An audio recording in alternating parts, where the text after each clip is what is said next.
કન્યા રાશિના લોકોના શરીરની સુંદરતા ચહેરા પર આધાર રાખે છે. તેની પ્રવૃત્તિઓ હાથ અને પગની મદદથી મન દાળવા કરવામાં આવે છે, પરંતુ જીવનનો રક્ત પ્રવાહ શરીરની મધ્યમાં સ્થિત હૃદય પર આધાર રાખે છે, જે દેખાતું નથી.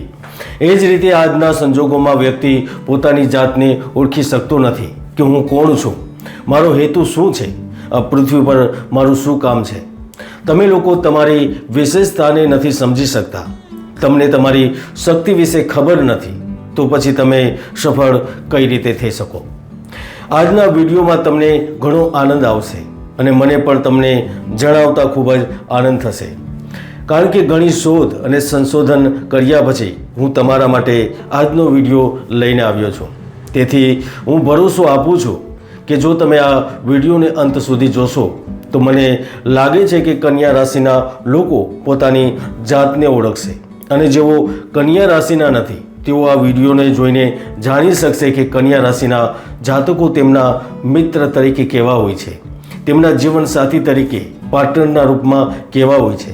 તો તમે પણ સમજી જશો કે કન્યા રાશિના લોકોની વિશેષતા શું છે, તેમની સાથે કેવો વ્યવહાર કરવો જોઈએ, આપણે તેમની સાથે સંબંધ કેવી રીતે બનાવી શકીએ. તો ચાલો બીજી ચર્ચા કર્યા વિના જાણીએ વિશ્વની કરિશ્માઈ રાશિ કન્યા રાશિના લોકોની કેટલીક ખાસ વિશેષતાઓ. મિત્રો, સૌ પ્રથમ તો તમે સમજો કે કન્યા રાશિના લોકો કોણ હોઈ શકે છે. પશ્ચિમના મત અનુસાર જે લોકોનો જન્મ 21 ઓગસ્ટથી 20 સપ્ટેમ્બરની વચ્ચે થયો છે તે કન્યા રાશિના લોકો હોય છે, અને આપણી ભારતીય માન્યતા અનુસાર 17 સપ્ટેમ્બરથી 16 ઓક્ટોબરની વચ્ચે જન્મેલા લોકોની સૂર્ય રાશિ કન્યા હોય છે, કારણ કે આ સમયગાળા દરમિયાન સૂર્ય ગ્રહ કન્યા રાશિમાં રહે છે. જેમના જન્મ સમયે ચંદ્રગ્રહ કન્યામાં હોય છે તો તેમની રાશિ પણ કન્યા રાશિ હોય છે. અને જો તમે આ વિશે કંઈ જાણતા નથી અને તમારું નામ પઠણ અક્ષરથી શરૂ થાય છે તો તમારી રાશિ પણ કન્યા હોય છે અને તમારી રાશિનો સ્વામી બુધ છે. તો હવે તમારે થોડુંક ધ્યાનથી સાંભળવું પડશે. મિત્રો, કન્યા રાશિના લોકો હંમેશા સારા ગુણો, વિચારશીલ જીવન, બુદ્ધિમત્તા, સુશાસનથી સારું જીવન જીવવામાં માનવાવાળા હોય છે. સ્ત્રી રાશિ હોવાથી તેમનો સ્વભાવ સરળ, આધુનિક અને વૈજ્ઞાનિક હોય છે, અને આ લોકો ક્યારેય ઘૃણાસ્પદ, અનૈતિક અને અસામાજિક કૃત્યો કરી શકતા નથી. કન્યા રાશિના લોકો ભલે પુરુષ હોય કે સ્ત્રી, તેમનું શરીર કોમળ અને નાજુક હોય છે. તેઓ લલિત કલાઓને પસંદ કરે છે.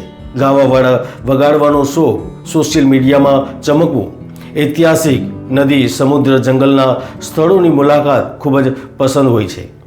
મિત્રો, તેમનું બાળપણ છે ને તે સંઘર્ષમાં વીતે છે. તેમને સુખ સુવિધાઓ આસાનીથી નથી મળતી, પરંતુ આ લોકો પોતાની ક્ષમતાના બળ પર જ જીવનમાં સારા સ્થાને પહોંચે છે, અને જીવનના ખરાબ સંજોગો પણ તેમને ક્યારેય રોકી શકતા નથી. અને તેઓ પોતાની સૂઝબૂઝ, દિશા, ધીરજ રાખીને આગળ વધતા રહે છે, કારણ કે તેમનું એક જ સપનું હોય છે કે સંસારની અંદર રહેલા તમામ પ્રકારના સુખો ભોગવવા. તેઓ પોતાના પરિવારની સુખ સમૃદ્ધિની ઈચ્છા રાખે છે, અને સાથે એવી પણ ઈચ્છા રાખે છે કે અલગ અલગ શહેરોમાં, રાજ્યોમાં, ત્યાં સુધી કે દેશ વિદેશમાં પણ તેમની સંપત્તિ હોય. જ્યારે આ લોકો સંપત્તિ અને સમૃદ્ધિ પ્રાપ્ત કરી લે છે ત્યારે તેઓ સમાજ સેવા તરફ પણ આગળ વધે છે, અને આ સ્થિતિ તેમના જીવનમાં પ્રગતિનું એક બીજું પગલું પણ હોય છે. તેથી જ ઘણી બધી કુંડળી જોઈને હું આજે કહી શકું છું કે કન્યા રાશિ એ વિશ્વની સૌથી કરિશ્માઈ રાશિ એટલે કે પ્રભાવશાળી રાશિ છે. મિત્રો, કન્યા રાશિના લોકોને ક્યારેય કોઈ કારણ વગર ગુસ્સો નથી આવતો. આ તેમના માટે સૌથી સારી વાત છે, પરંતુ સૌથી ખરાબ બાબત એ જ છે જ્યારે તેઓ ગુસ્સે થાય છે ત્યારે તે ઝડપથી સમાપ્ત પણ નથી થતો, અને જેના કારણે ક્રોધ આવે છે તેના પ્રત્યે તેમના હૃદયમાં ધૃણાની ભાવના ઘર કરી જાય છે, કારણ કે તેમના પ્રત્યે નફરતની લાગણીઓ જન્મે છે, અને આમાંથી બહાર આવવામાં તેમને ઘણો સમય લાગે છે.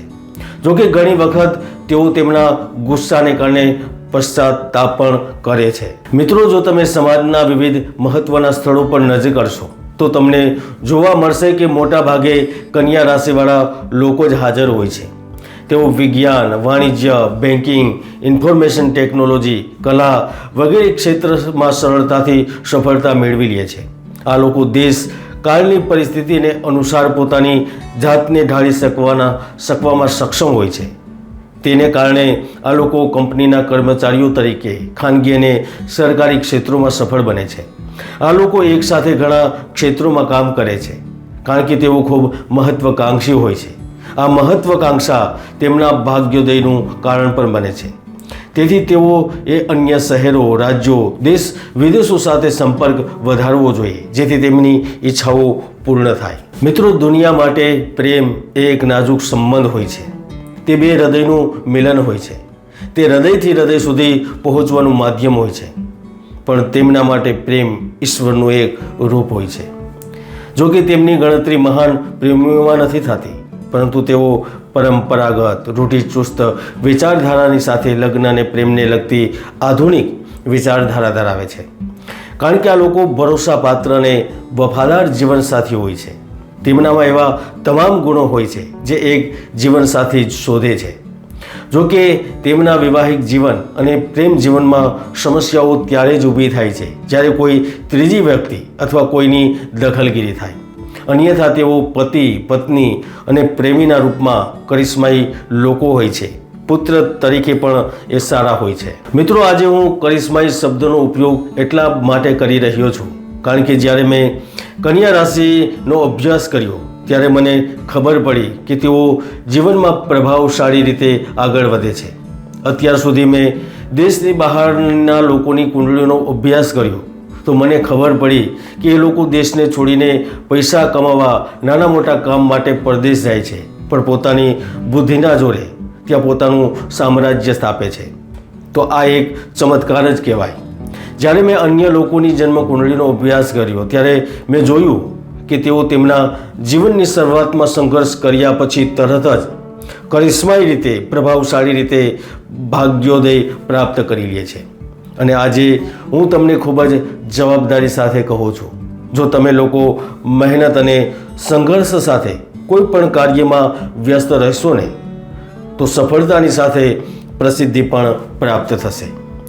જ્યારે ભાગ્યોદયની વાત આવે છે ત્યારે 22 થી 24 વર્ષની વચ્ચે પહેલો ચાન્સ મળે છે. પછી 33 વર્ષ પછી ભાગ્યોદયથી જીવનમાં તમે આગળ વધતા રહો છો. આ હતી કન્યા રાશિની થોડીક જાણકારી. આપના સુંદર ભવિષ્ય વિશે માર્ગદર્શન મેળવવા માટે, કુંડલીનું વિશ્લેષણ કરવા માટે અપોઇન્ટમેન્ટ લઈ અને મારી સાથે વાત કરી શકો છો. જય ગુરુદત્ત, જય ગિરનારી.